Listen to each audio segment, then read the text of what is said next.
and I'll start by introducing our guest today. Nick has been an environmental planner with the Nebraska Department of Environmental Quality, helping build water infrastructure across the state, planner for the city of Dana Point, California, a planner for the city of Encinitas, where he was a part of the team that obtained the city's first certified housing element in over 2 decades, overcoming several land use challenges and regulatory barriers. Most recently, he was planning manager for Riverside County. Prior to his work in the public sector, Nick worked as a planning consultant and within the construction industry as a project manager. Nick holds a master's degree in community development from the University of Nebraska and a bachelor's degree in urban planning and sustainability from Arizona State University. Nick became the City of Los Altos Development Services Director in May of 2022 and the city's assistant city manager in April of 2024. We're thrilled to have Nick Zornes with us here today. Thank you for spending some time with us this morning, Nick. We're going to start off with a presentation and wrap up with audience Q&A. Nick, please take it away. Hi, good morning, everyone. Again, Nick Zornes, and I believe Joe is going to share screen with a presentation that I kind of quickly put together just to kind of cover a little bit of the ground of where we're at. On the first couple slides, I'm just going to kind of show just some pictures just to kind of orient some folks to where we're talking about in downtown. Joe, we can go to the next slide. So here, just roughly, this was an image that was shown actually in August this year when we took an item to the city council regarding the two parcels for Plaza 7 and 8. 7 and 8 are two of the city-owned parking plazas, which are in downtown. Essentially, they are what is immediately in front of Safeway and are kind of bound by First Street and Third Street, and then obviously directly behind Stage Street. Next slide, Joe.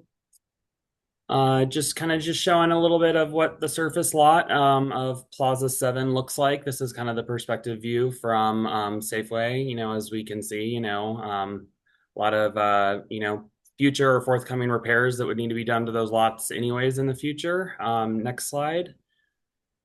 And then the aerial perspective, which is also over Plaza 7, and kind of just shows just the existing configuration and usage a little bit.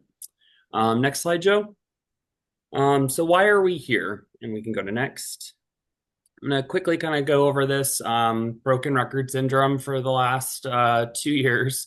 Is the city's housing element, specifically program 17 or 1H, excuse me, is the program which really necessitates the city to proceed with parking plazas 7 and 8 for the facilitation of affordable housing, fingers crossed, on these plazas in the near term future. So that would be obviously, ultimately re-envisioning what we have existing today. I want to at least important to note, because a lot of folks earlier this year said that they had zero idea that this was included, and I'm going to cover that a little bit in this, but these lots have been included in the city's housing element since the very first public review draft that was ever available to the public. So it went through multiple iterations with the state, as well as possible times for people to weigh in and talk about these plazas, and the inclusion of them to count towards our regional housing needs for our potential future development of the sites. So it is something that's been in there for quite some time already. Next slide.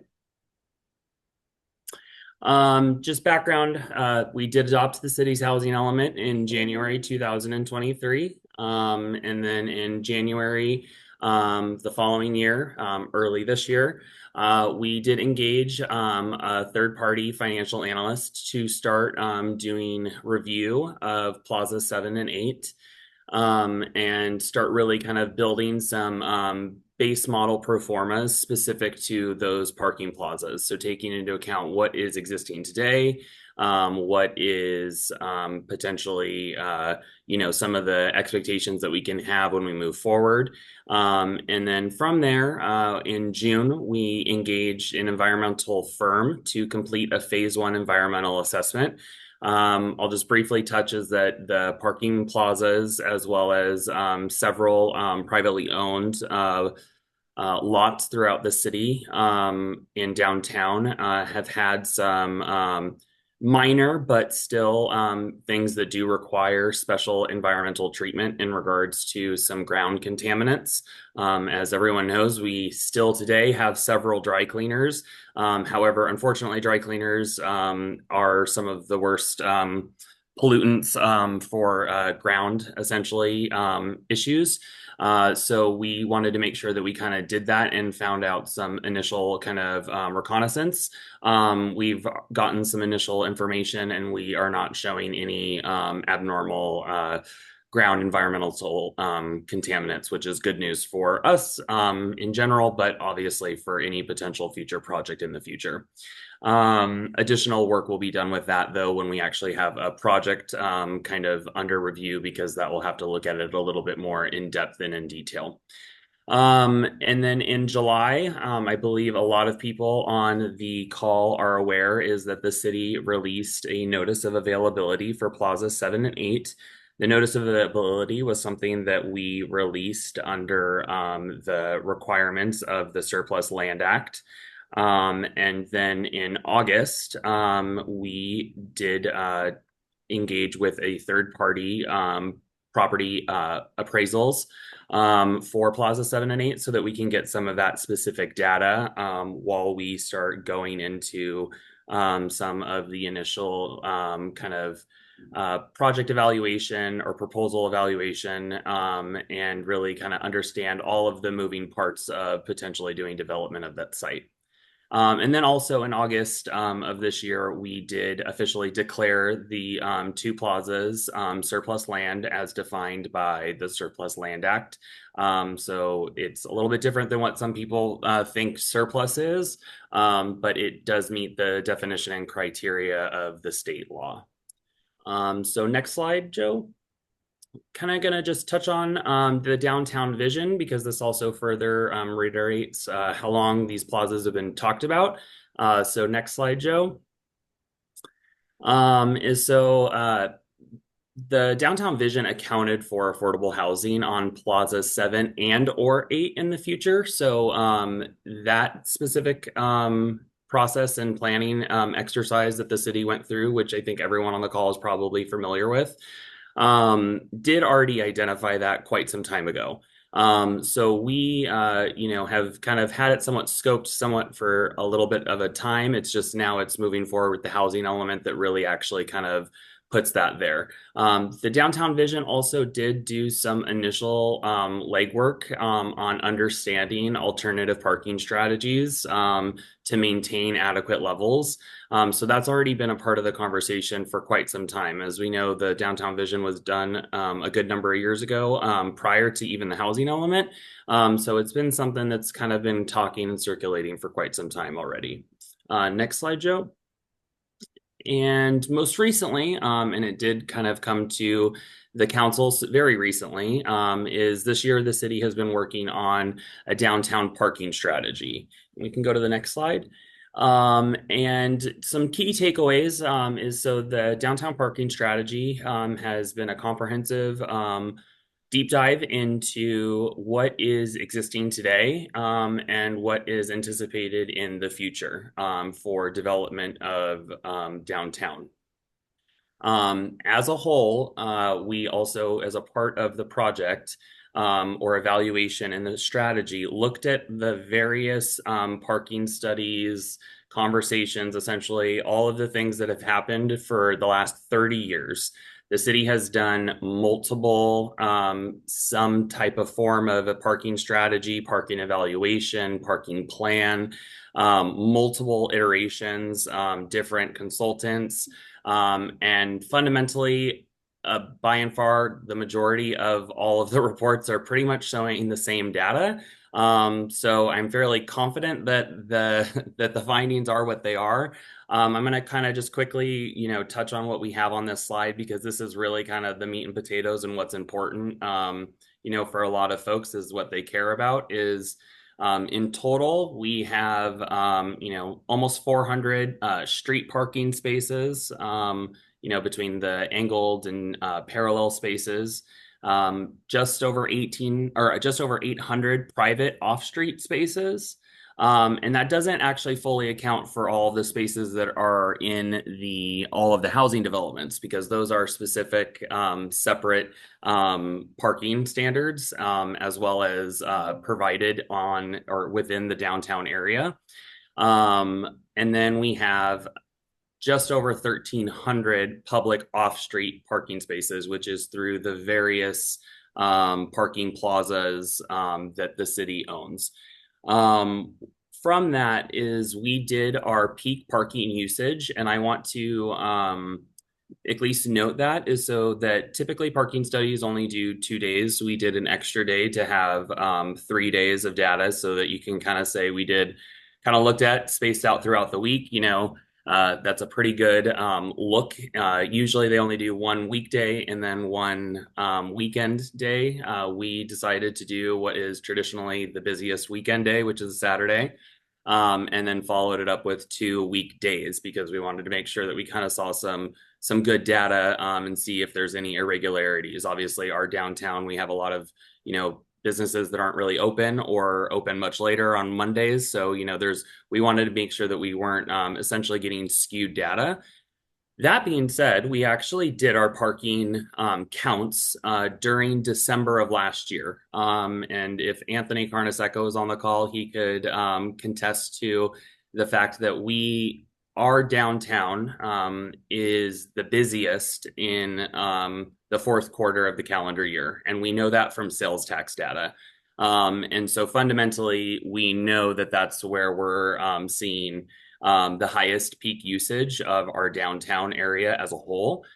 So we actually, when I say we did very conservative parking analysis when it comes to usage, meaning this is the worst case scenario potential, this is the highest usage of the parking in downtown, which is really, critical and important to understand because I know that that's something that people are concerned with the development of any of the public parking plazas.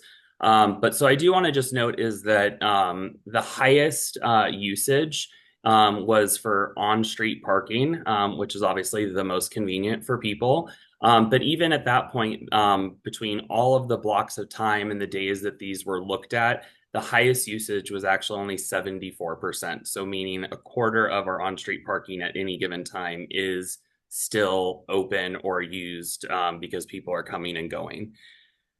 If you actually reverse engineer, the 26% that is essentially available, then the 62%, and then the 29% of all of these three categories, and you actually crunch the math, that means that we have 980 stalls at any given time during peak usage that are not being used between all of our parking plazas, between the private available parking as well. So there's a significant, essentially, ability to make sure that we can park things in the future if we were to start deviating. It's just we're going to have to also have some other tools, which the parking strategy helps to address.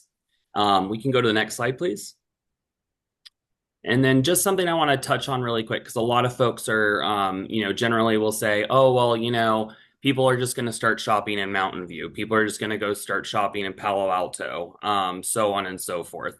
I don't really think that's going to happen because Menlo Park actually is, I would say, probably being more aggressive, and even Palo Alto the most aggressive. They're talking about 8 public parking plazas, and then Palo Alto is talking about 12 parking plazas. All of them are up essentially on the table for them to redevelop in whatever capacity they see. So maybe providing some replacement parking on site, maybe consolidating and putting all of the parking on one site and then letting the development occur across all of the others, so on and so forth. So this is really a market trend that we're going to see specifically in our area of the peninsula. So I don't really think that there's going to be unintended consequences of us doing something like this on two of our plazas, especially given that we have other plazas that are to remain moving forward. And it's also it's the non-commercial square footage, that entire space is starting to change in regards to how they're used, and everything. So I think we're going to be okay moving forward, but we'll continue to keep on, assessing that and trying to make sure that we're meeting all the needs of the various different competing priorities for the downtown. Next slide, please. And then I just want to briefly cover before we kind of open it up to Q&A. That's really what I wanted today to be, is to kind of give some people a little bit of an overview, and then really kind of, if I have answers, provide them now. If I don't, I can now start thinking about what some of you folks are thinking on. But next slide, please. Just to kind of cover before we jump in, is the city has declared the Plaza 7 and 8 as surplus land. And obviously that comes by virtue of the fact that we included these in our housing element and said that we were going to do a surplus land transaction. The city has to date received multiple letters of interest from prospective developers. Those are currently under review, and we are working with all of them to request additional information. The way that the process works is it's very iterative, is that really they kind of just have to put their name in the hat and say that they'd like a seat at the table. And some folks provide more information than others up front because they might have maybe gone through the process previously in other jurisdictions, or they also just want to maybe be a little bit more aggressive and have, a little bit more of an early seat at the table, so to speak. And so all of them, though, are given the same fair shot, and in the process for review and discussion. And then we are kind of going through that iterative process of requesting additional clarification and information. And then from there, we're starting to work with our financial analysts to be able to kind of do some further independent research, as well as kind of building back again those pro formas that we've already had now created for the sites, to really kind of see is what is penciling out or not, and how that financial stack that they may be proposing for the sites, or what they're anticipating, is going to be for the city as well as the developer and any potential partners that they may have in the process. So with that, that is the end of kind of my slides. The last one is just my name and contact. But I want to open it up, and Kim can kind of lead that from here. Great. Thank you very much, Nick, for the very informative presentation. I have a few questions, and then we'll open it up for questions from attendees. And some of these questions you may have answered in part, so please feel free to delve deeper into answers if you feel like it. First, how do you plan to mitigate short-term parking issues during construction of these various projects, such as the park at Plazas 1 and 2 and housing on 7 and 8? Yeah, so and it's a good question, and it is a fair question. So I will say that and kind of give that to the community. The one very big difference of all of this is that when private development occurs, the city is kind of at the mercy of, if three different parcel owners, they're all nearby each other, they all kind of, almost have property envy and want to all, tear down their homes or their commercial centers and rebuild, but still have their own independent, sites. At that point, they can do that. And there's not really much we can do when it comes to private phasing of independent parcels. We still maintain ownership of all of the parcels that are potentially in somewhat of a discussion, whether or not we're talking about, today's topic, which is Plaza 7 and 8 for affordable housing. And then, most recently, I know that the council has discussed, a park for Plaza 1 and potential theater on Plaza 2. Those are two separate things. However, there's a commonality between all of this discussion, is that the city owns the parcels. So if at the end of the day, the city needs to essentially adjust and pivot, for, delaying essentially the construction of a park because we're already in full swing, construction, development of Plaza 7 and 8. Yeah, we don't want to, tear up the entire downtown all at once and have no parking across the board for anybody. We don't want to do that. So obviously, we're going to have to phase projects. And I would say is the housing is going to take priority one if we do have a qualified developer that's moving forward. And that's one of those things that, at the end of the day, when you're the property owner, you do hold the cards. So it's, to our benefit that we're able to kind of control that construction phasing, where in the private market, you would not be able to. But I will say it will be iterative and we will be able to kind of further understand the phasing that are necessary in the future. Great, thank you. Next, how are we doing in our implementation of the housing element? So when it comes to programmatically, we are well over 50% of the way implemented. Obviously future revisions to the housing element could be required of us if we aren't showing good signs of essentially meeting some of our requirements that we've identified in our housing element. However, we have shown really good progress on in regards to the implementation of programs, which is usually a lot of the big legwork that the cities sometimes end up delaying because they focus on other things that they want to do versus what they need to do. That being said, obviously, I think everyone knows the housing market is still what it is. The interest rates are still what they are. They really, I know we can say that they've softened, and yes, they have to some degree, but they still are pretty steep for a lot of development to occur, at least for what the environment would like to see in the near term future. However, I will say in regards to like our ADU production, we are kind of on a per capita basis, we're actually one of the highest producing ones in the peninsula area. That's been in San Francisco Chronicle recently, and so we are doing really good numbers with those. And we have some other, tools that we're working on that will help to provide to the housing stock, hopefully for this, most near past and present kind of time frame.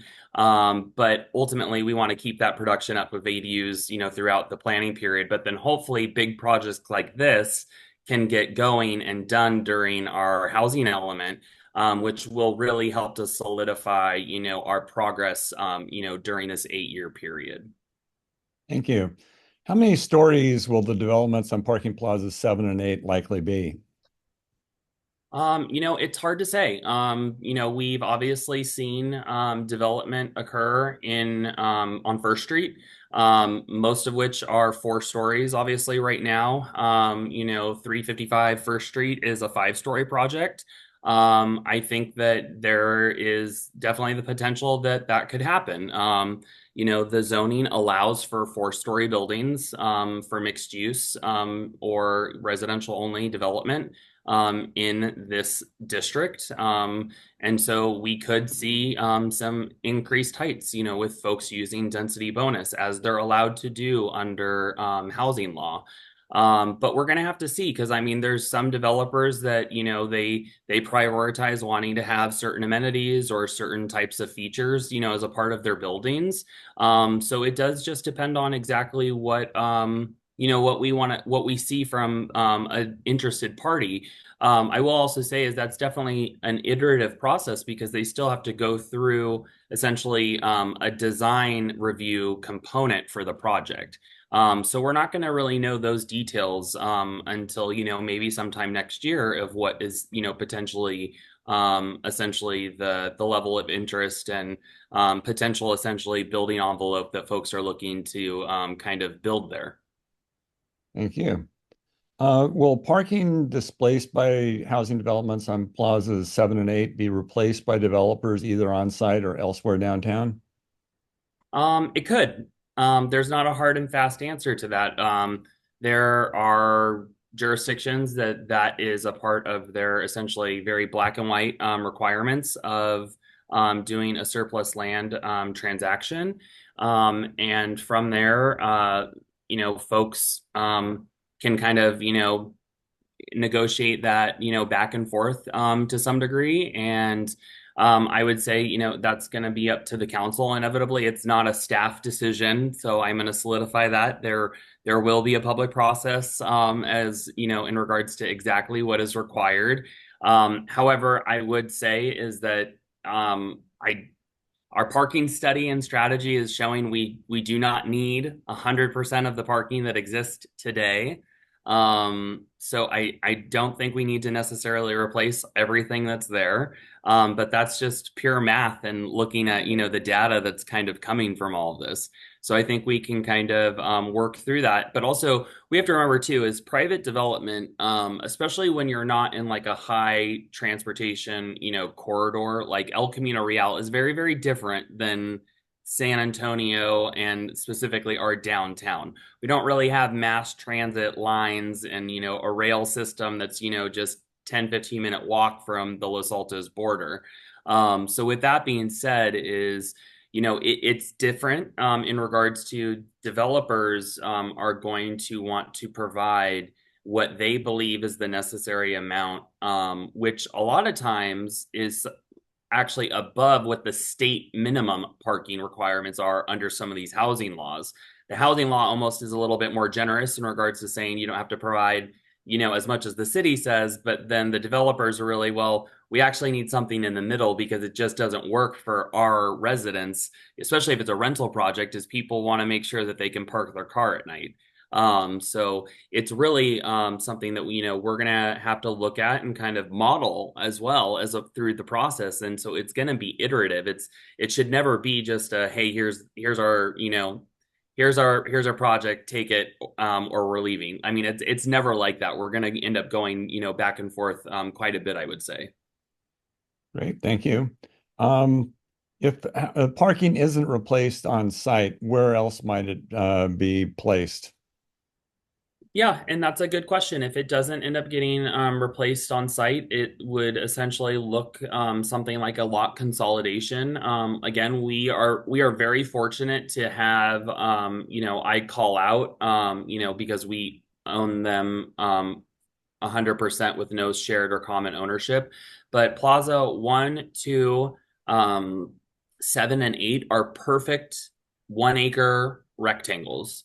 That's extremely uncommon, honestly, for especially for a city of our size.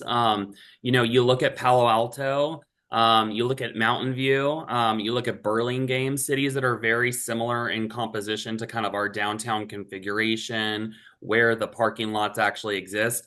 Very few of them are kind of just perfect, rectangles or squares. They're usually pretty irregular. So for us, to consolidate, I mean, hypothetically, I mean, this is not an idea. It's just a, hypothetical is, if we wanted to develop 3 lots and have active development on them and they park themselves, and we took the fourth resulting lot and did a 4-story parking garage above ground, let's just say that, we're still with the same capacity that we had, to begin with. So there's multiple different ways that it can be looked at. I know that the community is aware, and probably most of the people on the call is that the council is interested in potentially turning Plaza One into a park at grade and then having below grade parking. That could be 1 story below grade that essentially just replaces what is there today. And it could be 2 where you're able to then get additional capacity, where then you could take some things offline, or you just have additional capacity for the future when the entire downtown sees redevelopment and build out. So it is kind of a fungible kind of component, is that you can kind of move around and kind of play, parking Tetris about where you put it in the future. Great, thank you. Will the developments on 7 and 8 be all housing, or might they be mixed use? Um, will say is that the zoning allows for the mixed use, and it would be either or would be acceptable to the city from a regulation standpoint. What I will say is that the interested parties from the letters of interest, none of them have explicitly said that they were interested in doing like ground floor commercial. Everyone has essentially expressed 100% residential project types. Great, thank you. Can you tell us how many developers were interested in the lots based on the RFP sent out in July? I want to say it's seven, but I think it might be eight. I can't remember the final number off the top of my head. So it was more than a handful though. Okay. And how many are still interested after initial conversations? All of them. Great. Um, how many of the developers who responded to the notice of availability proposed an all affordable project on one of the plazas? Um, Off the top of my head, probably about half. Interesting. Based on the parking study that was just released, it seems like developers do not think it is financially feasible to replace parking. Was that an issue that was brought up in the conversations with developers who submitted proposals? And assuming so, what were their thoughts? So again, that's still very early on in the conversation. Some folks just put in their name in the hat and said that they were interested and that they would comply with the Surplus Land Act. So just so everyone knows, is that the Surplus Land Act requires, in order for a city to transact the land, requires a minimum of 25% affordable housing. So no one will just be building in its entirety, like a market rate. That's something that's been swirling around with misinformation and misguided kind of fear mongering of those sites. That's not the case. It's literally legally impossible. And the city would be in violation of that. So, and they do enforce this law specifically. So we will see affordable housing if we do a transaction. To what level? Obviously, that's going to also depend on how many interested parties are able to kind of do more than that, which will come with some type of a financial stack. And so I think it's still very kind of flexible in what we're going to see and kind of have to continue to negotiate when it comes to all of these different components. The parking being one of them. Even affordable housing developers, everyone's saying that they need to provide parking. And the city put into our essentially our notice of availability saying that the city would desire to replace parking that is lost on the site. However, that's going to be part of the negotiation is what someone says that they could provide back. Is it a 1-to-1 ratio? We don't know yet. We'll have to keep on looking at that and going back and forth with the developers and ultimately negotiating. But then also running, that's why it's important for us to be able to have that financial model ahead of time because we do know what construction costs are. And we do want to see, and make sure that, someone's not, I've heard from very early on when I got to the community of Los Altos in 2022 was the community doesn't want another sweetheart deal to happen.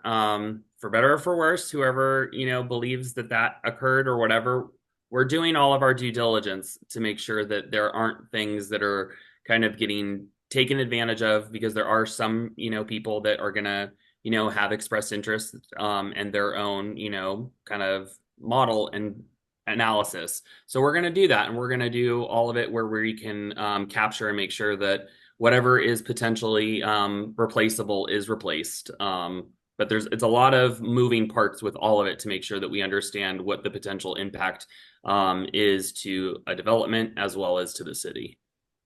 Okay, thank you. What would the city be able to contribute financially or otherwise to an all affordable project?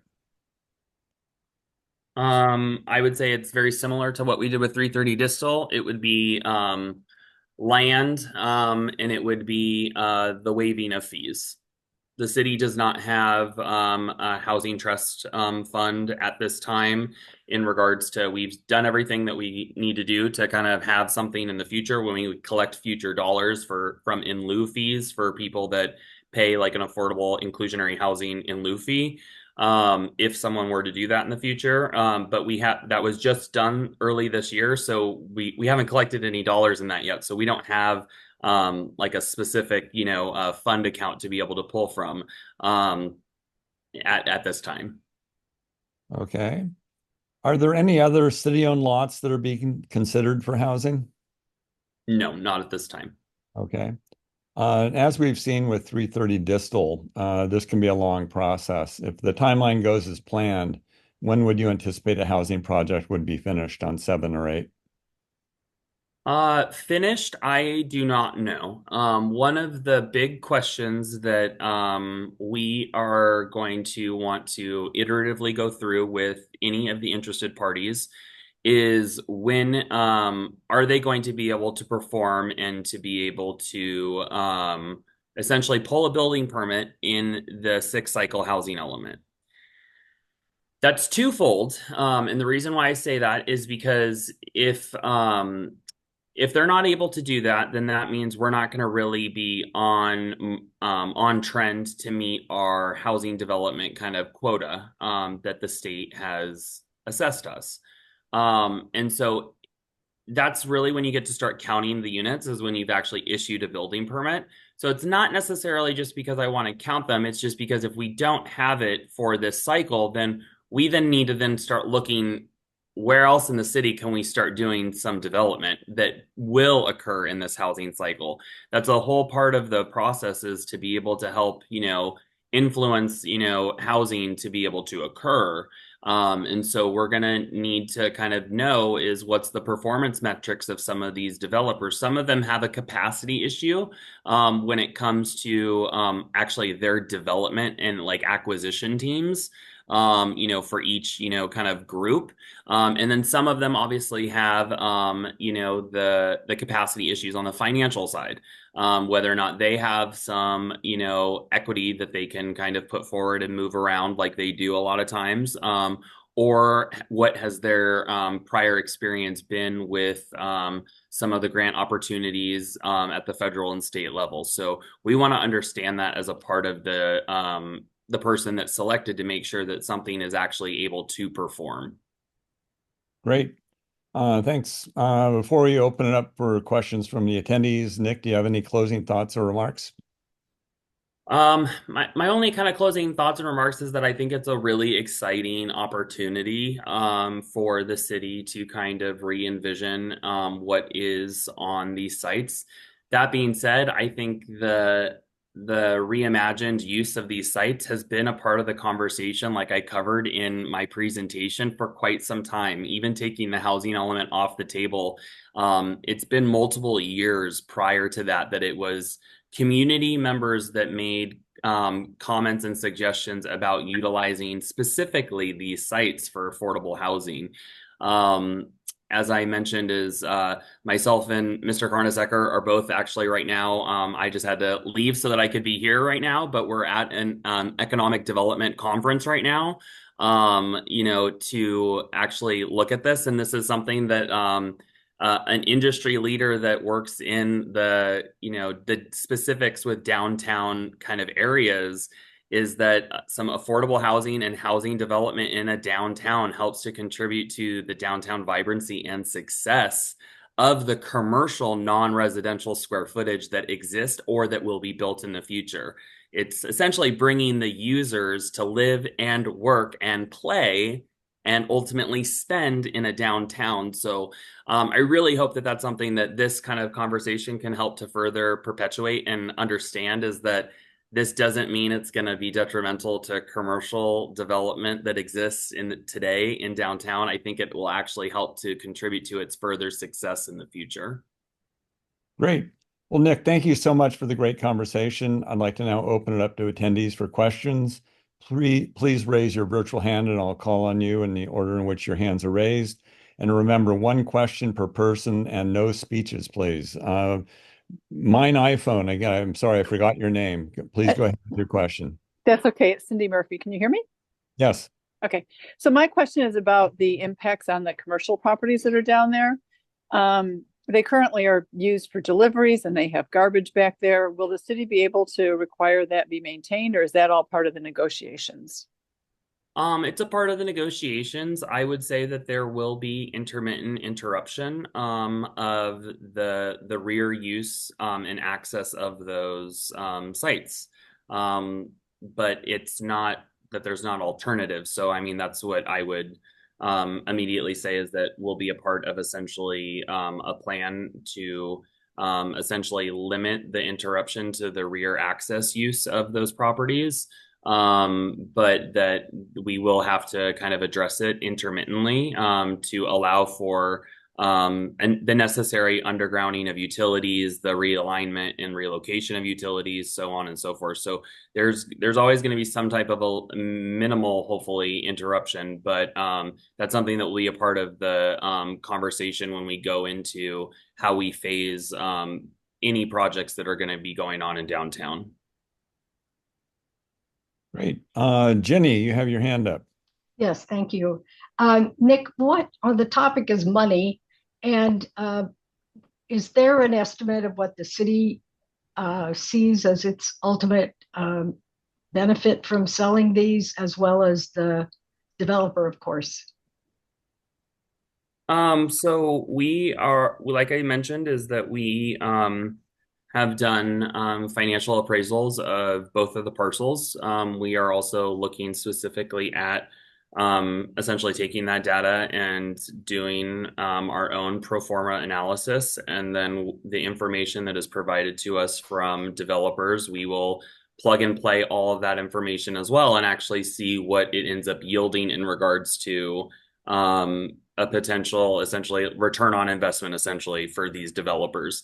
And that takes into account the cost of construction, the cost of parking, the cost of purchase, if that was a part of the equation or not. However, the thing that's important to note is that the Surplus Land Act does not require us to sell it. These could be long-term land leases.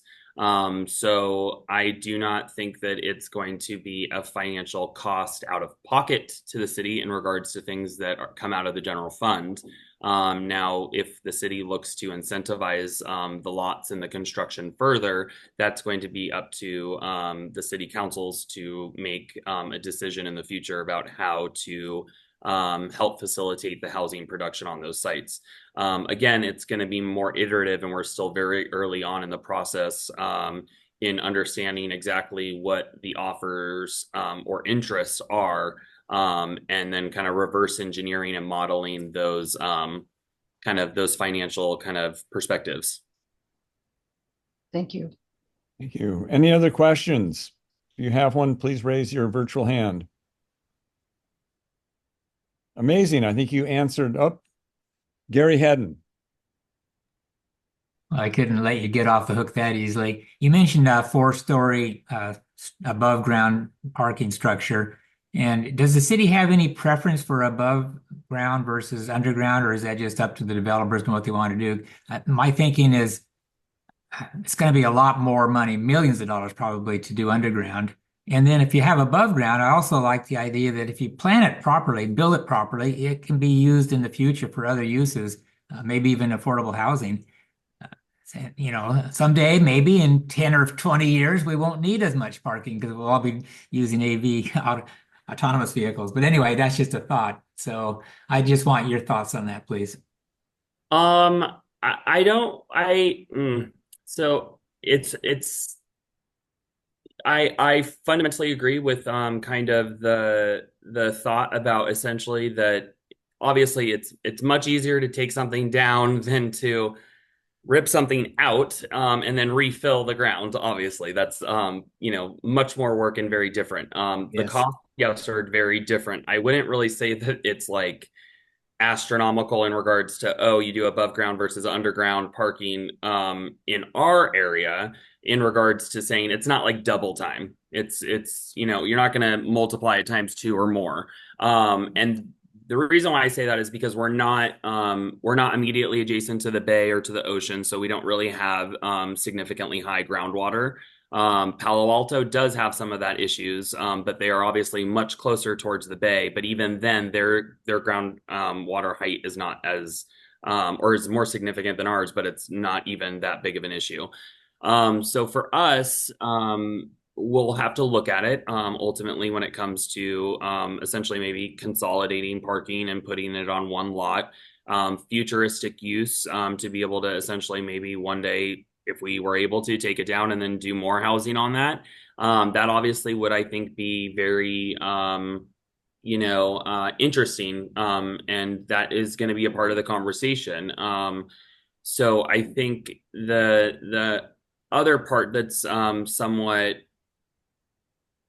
interesting, and one of the reasons why we started thinking about like a park with parking underground, was for that specific plaza, was people have expressed that they want replacement parking. They don't want to lose the parking. Okay, that's fine. But at the end of the day, no one loves to look at a parking garage. No matter how nice and fancy and kind of zhuzhed up on the outside you make them look, they're still a parking garage, and kind of somewhat utilitarian, and not that appealing to the eye.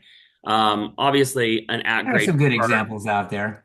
Yeah, yeah. It's just it's but then how much money are you spending on that? So the utilitarian, very specific just to parking, it ends up being those can be cost effective.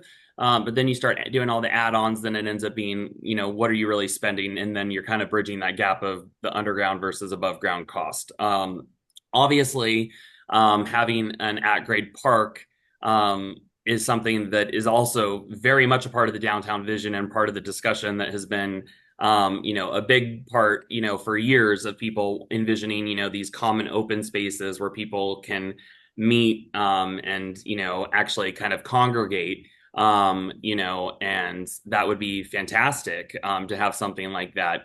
Now, if we have to put some parking under it, though, we're gonna have to just kind of figure out and crunch the numbers with how much parking we can lose elsewhere, and where the alternative needs to go. But the consolidation, that is something that can be kind of, I guess, iterative in regards to whether or not it's above ground or below ground. That's good to hear. Thanks. Thank you. Any other questions? You have one, please raise your virtual hand. We have a few more minutes here. Not seeing any. One occurred to me while you were talking, Nick. I was part of the ad hoc citywide parking committee several years ago. And one thing that came up during that your comments remind me about were that it appeared to us that the ratio of housing to commercial to office in the downtown core didn't have enough housing to really support all of the commercial that we had. And now I suspect we have a decline in office. What are your thoughts in terms of what the appropriate ratios are? Because you commented that more housing there is really going to help downtown businesses. Yeah, so the appropriate ratio is something that I think we're actually really going to be able to do a real big deep dive when we do our comprehensive general plan update, which we are going to start next year. So the city right now is doing our comprehensive update to the city's safety element, which is required of us. After you do a housing element, you have to do safety element. So the reason why I'm saying it in this bigger picture is that as a part of the comprehensive for all the other elements that are in a general plan is the land use element. And that will then factor in that ratio of what you see at max build out with housing and then with your commercial. And you obviously have to do it at a citywide scale to understand like what's your kind of max capacity. But then you can also do like focus areas specific to like downtown areas to kind of truly understand like where's like the point of almost indifference about the two different land uses being residential versus non-residential. And so we will be doing a big deep dive into that. So I don't know off the top of my head. Obviously, I think it needs to be a blend in any type of market environment to have it truly thrive. That being said, I think it's a delicate balance, and it also depends on specific area market indicators, because you look at San Francisco, for example, and there's a lot of big, commercial or non-residential buildings that are now vacant because there's so much of it. And so then there's that kind of trade-off a little bit. So we'll have to do some pretty big kind of deep diving into what we have existing and what we are anticipating in the future. Thank you, Nick. Gary, you have your hand up. Yeah, I do. We're talking about parking and structures under or above, but the parking study was pretty dismissive about the idea of autonomous vehicles, and I'd like to bring that up just a little bit. It was only in the chat where they mentioned that it hasn't had much impact. Well, it hasn't had much impact because it's just starting, and so my daughter has taken this up in San Francisco, and she says it's wonderful. You sit in the car, it's quiet. There's actually music playing, and you get to the spot where you want to go, and you get out of the car, and that's it. No need to park. So she's sold on it. So I think it could make an impact. Question there, Gary? There's a question there. Have you considered a little pilot program getting people from, say, the parking at along Lincoln Park, Lincoln Avenue, to downtown? We haven't, not specifically as a part of this project, but I know that the Environmental Commission, as a part of the CAP, there are certain components about autonomous vehicles, as well as obviously like the kind of more sustainable options that a lot of them end up being as well. So it's not as a part of this project, but it could be a part of the conversation when it comes to parking or kind of some of the initiatives with the Environmental Commission. Sounds good to me. Thanks. I think that we have one final question from Sue. Yeah, Nick, when the parking consultants gave their report, one of the things that seemed to be missing is what they really would anticipate getting with these private parking spaces. How successful do they anticipate? Because obviously there's loads of spaces if that works. Yeah, so it depends on so it's twofold, and the reason why they didn't really kind of deep dive into it because we talked about it is that there's some cities that they have let it just be essentially like as an option to private property owners. Oh yeah, if you're interested, let us know, and we have a standard agreement, well, yada yada. And then there's some jurisdictions, I have been in some of them in Southern California, especially in the coastal zone is really where you see it like kind of regularly deployed. And honestly, it's necessitated, is then being big proponents from the city's perspective and us actually actively kind of going out and seeking to execute shared parking agreements. Sometimes that ends up coming as a financial cost to the city, or in some jurisdictions that have them a transportation management association or a bid, that's why that was a part of that conversation, is that the shared parking is a function of being able to help facilitate the additional parking when you start getting into that kind of point of necessity. But you usually then need some type of association and mechanism to be able to say, hey, we're going to go for it, and hey, we're going to have a trade-off with it, where there's a shared benefit, or there is an actual exchange of monetary value. Some cities do it, and then a lot of times it comes from a general bid or a TMA that helps to facilitate the exchange of that kind of that shared use. Thank you, Nick. We need to wrap up now. I know some of you may need to leave at 9:30, but before you go, a few quick announcements. Our next meeting will be on Friday, December 13, from 8:30 to 9:30. Please join us for a discussion entitled Joe Simidian, Fast Forward 41 Years. We're going to skip a session during Thanksgiving week. If you'd like to be added to the LACC mailing list, please send an email to info@losaltoscommunitycoalition.org. The email is posted in chat for your convenience. A big thank you to Los Altos Mountain View Community Foundation for providing LACC with financial and in-kind support. Thank you once again, Nick, for the great discussion today. We look forward to seeing you all in a few weeks. Really appreciate what the city is doing and what you're doing, Nick.